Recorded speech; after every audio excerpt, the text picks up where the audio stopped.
मैं कसम खाकर कहता हूँ कि हार बेचने वाले का नाम, पता, चेहरा मुझे कुछ याद नहीं आ रहा। अच्छा, 10 साल पहले अगर आपसे कोई 5 पैसा लेकर जाए ना, तो उसका नाम, उसका पता, उसके पूरे खानदान का एड्रेस याद रहता है आपको। और इतना कीमती हार कौन बेच के गया वो याद नहीं है आपको? अरे किसको सीधी लगा रहे आप? अपनी बुद्धि पर थोड़ा जोर दीजिए और याद करने की कोशिश कीजिए। आपकी निर्दोष बेटी और दामाद पर चोरी का इल्जाम लगाया गया है। वो मैं समझता हूँ, सब कुछ समझता हूँ, लेकिन लाख कोशिश करने पर भी मुझे कुछ याद नहीं आ रहा है। मगर समझी जी, आप चोरी का माल खरीदते क्यों हैं? ओहो, अगर मुझे ये पता होता कि ये चोरी का माल है तो मैं जानबूझकर ये सौदा करता ही क्यों? मामा जी, आपने इस हार का सौदा जानबूझकर नहीं किया, लेकिन मेरी बहन सुमन का सौदा तो आपने जानबूझकर किया था ना?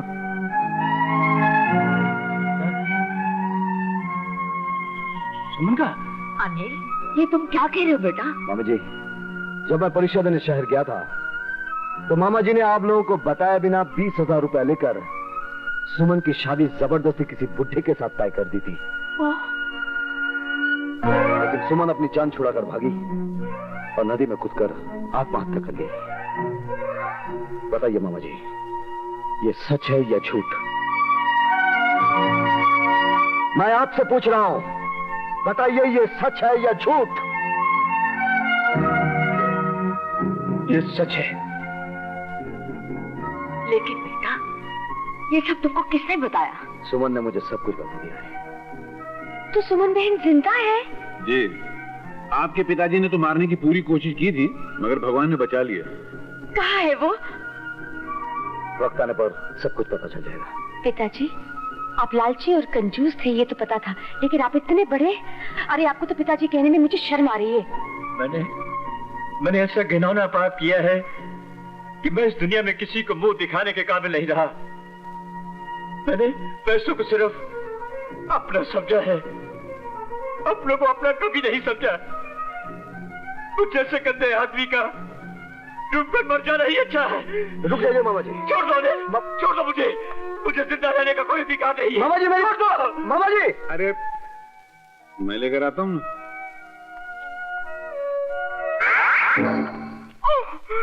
आइए ससुर जी, बाहर आ जाइए। ये क्या है? ये पानी कहाँ गया है? वो आप हर महीने की पहली तारीख को मुझे कुएं में फेंकने की धमकी देते थे ना, तो मैंने म्युनिसिपैलिटी वालों से कंप्लेंट की, उन्होंने कुआं भर दिया। बाहर आइए। अरे मामी जी, सब ठीक है, सब ठीक है। देखो। अरे कहाँ था तू? तुझे पता है कितना जोर तोड़ करके मैंने अनिल और मोना के बीच में दरार पैदा कर दी। 5 लाख रुपए सिर से गायब हो गए। सारा इल्जाम मैंने अनिल पे लगाया ताकि वो जेल जाए। और तू है कि मोना के दिल पे कब्जा करने के बजाय उस भिखारी को उठा लाया। बस करो ये भाषण, बस करो। वो 5 लाख रुपए मैंने चुराए थे। क्या? हाँ, और अनिल के पास इस बात का सबूत भी है। लेकिन घबराने की कोई बात नहीं है, क्योंकि बड़ी मालकिन ने मुझे उसे रास्ते से साफ करने का हुक्म दे दिया है। और मैंने राजू दादा को उसे खत्म करने का बबलू, मेरा मतलब है कि सुपारी भी दे दी है। क्या? इससे अच्छा होता कि तू मुझे मौत दे देता। मेरे घर में मेरी नजरों के सामने ही इतना बड़ा अनर्थ हो रहा है और मैं मजबूर सिर्फ देख रहा हूं। किसी को रोकने के लिए न कुछ कर सकता हूं न कुछ कह सकता हूं, लेकिन अब ये बर्दाश्त नहीं होता, मुझसे नहीं बर्दाश्त होता।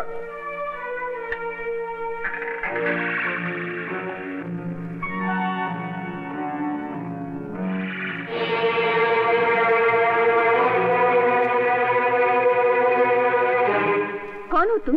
किससे मिलना है? बेशर्म औरत, तेरी इतनी हिम्मत कि तू यहाँ तक चली आई? लेकिन ये है कौन? ये वो औरत है जो होटलों में अपने जिस्म की गंदी नुमाइश करती है।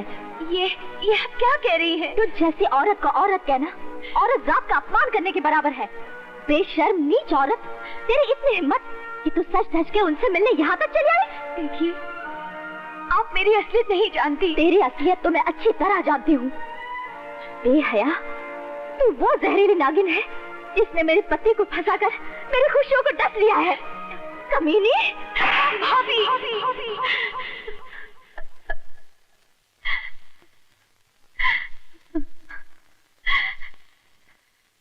भाभी? हाँ भाभी, अनिल मेरा भाई है, सगा भाई, और तुम मेरी भाभी हो। भाई बहन के रिश्ते को इतनी गंदी गाली मत दो। तो फिर उन्होंने मुझे ये बात बताई क्यों नहीं?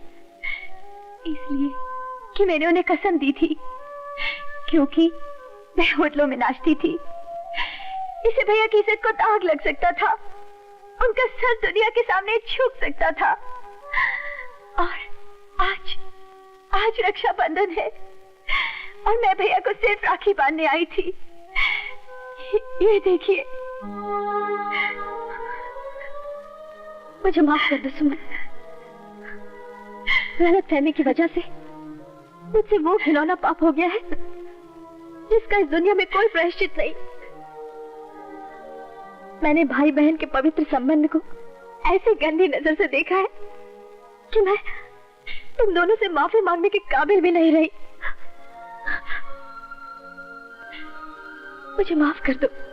नहीं भाभी, भैया तुम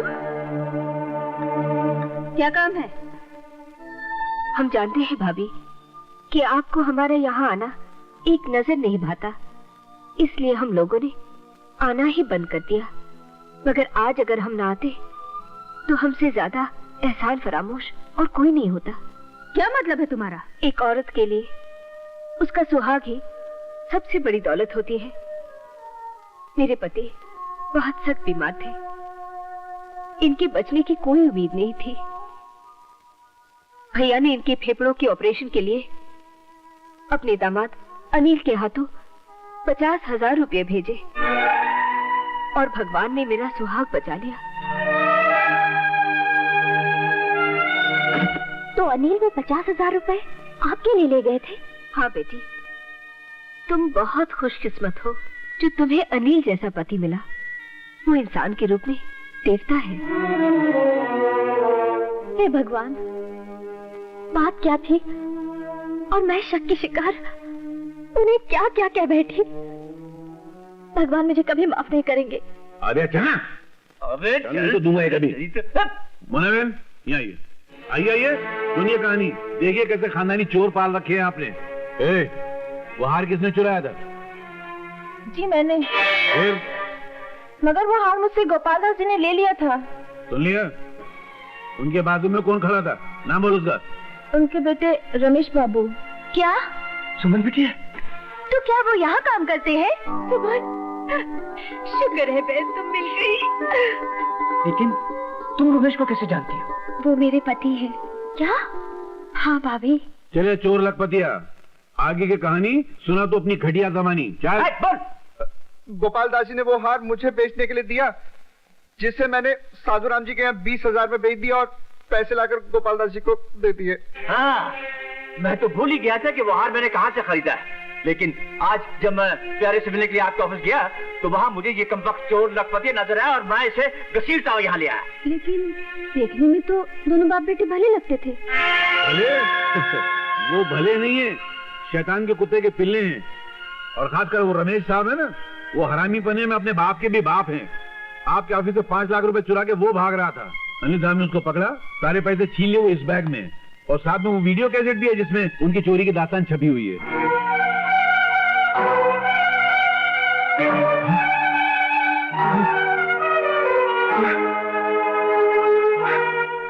हाँ, इसका मतलब है उनकी हर बात सच्ची थी और मैंने तुम्हारी बातों में आकर उन्हें कितना गलत समझा। क्या क्या कह दिया उन्हें। डैडी के दिल पर भी कितना गहरा सदमा पहुंचा है मैंने। उनकी इस हालत के लिए मैं जिम्मेदार हूँ। नहीं बेटी, तू नहीं, जिम्मेदार मैं हूँ। मैं ही जिम्मेदार हूँ। गोपाल दास ने दिन रात अनिल के खिलाफ मेरे कान भरे, मैंने उसके खिलाफ कर दिया। हे भगवान, मैंने सच्चे हीरे को कांच का टुकड़ा समझा। डैडी, क्या हुआ भैया को? क्या हुआ डैडी? अपने उन को लेकर अनिल को खत्म करने के लिए नहीं।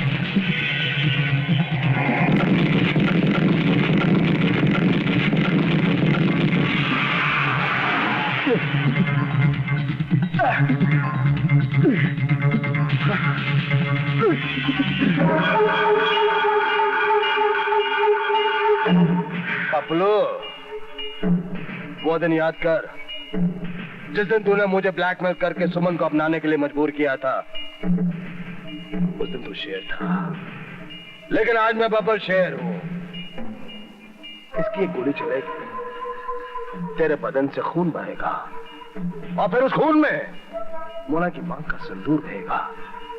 उसके बाद मैं मोना की उजड़ी मांग में अपना सिंदूर भर दूंगा। हरामखोर, तू शादीशुदा है, सुमन तेरी पत्नी है। पपलू पपलू, लगता है कि इसे सुमन के साथ बहुत प्यार है। एक काम करता हूँ, जहां मैं तेरे को भेज रहा हूँ ना, सुमन को भी वहीं भेज देता हूँ। तू उसकी मांग में अपना सिंदूर भर देना।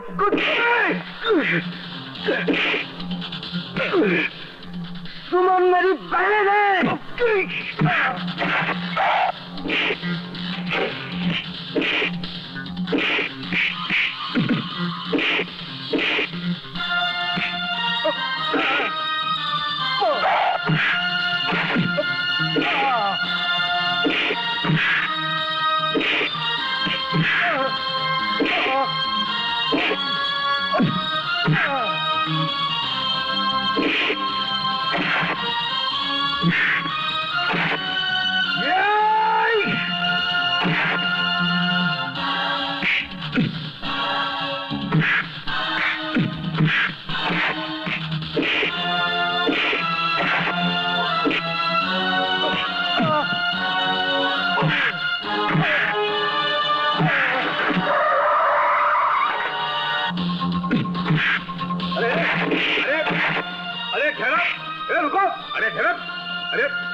मेरे पति को रोक दे।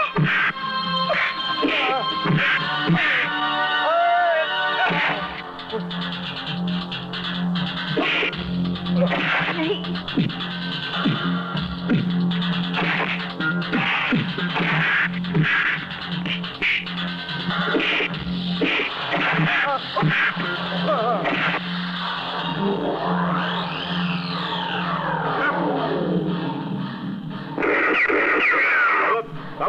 मैं तो पैर में गोली मार दूंगा। अबे अपना रिवॉल्वर तो लेके जाओ।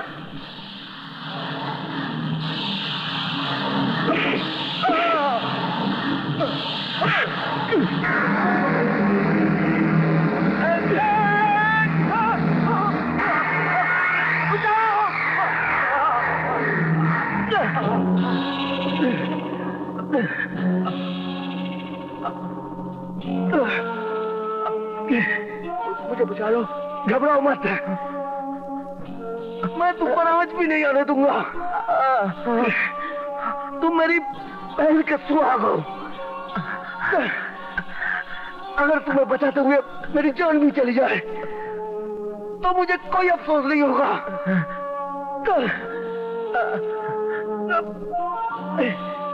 ऊपर आने की कोशिश करो और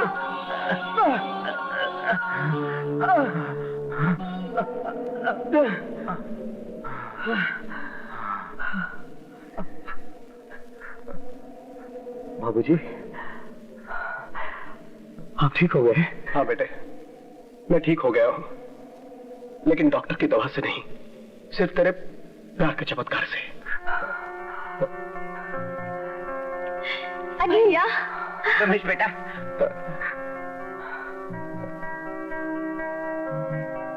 आज तक मैं दौलत से प्यार करता रहा। प्यार, मोहब्बत, इंसानियत क्या चीज होती है, मैं इसको बेवकूफी समझता रहा। मैंने तुम्हारी जान लेने की कोशिश की और तुमने मेरी ही जान बचाई। मुझको माफ कर दो। अरे नहीं, मुझको माफ कर दो, मुझको माफ कर दो। नहीं, मैं आप सबका गुनहगार हूं। हो सके तो मुझे माफ कर दीजिएगा। लेकिन आप जा कर रहे हैं? पुलिस स्टेशन, अपने आप को कानून के हवाले करने। तुम भी हो सके तो मुझे माफ कर देना। नहीं बेटे, तुम अकेले नहीं जाओगे। तुम्हें गुनाह का रास्ता दिखाने वाला शैतान मैं हूँ। मैं भी तुम्हारे साथ चलूंगा। नहीं, कोई नहीं जाएगा पुलिस स्टेशन, कोई नहीं जाएगा। अनिल बेटा,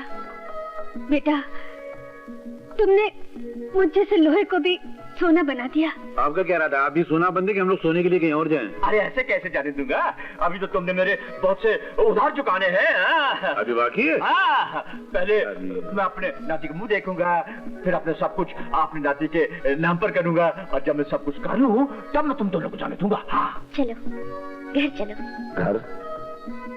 कौन सा घर? किसके घर? अपने घर। हाँ, वहाँ वो जेब खर्ची मिलेगी ना? You stupid idiot! आ गई ना असलियत पे।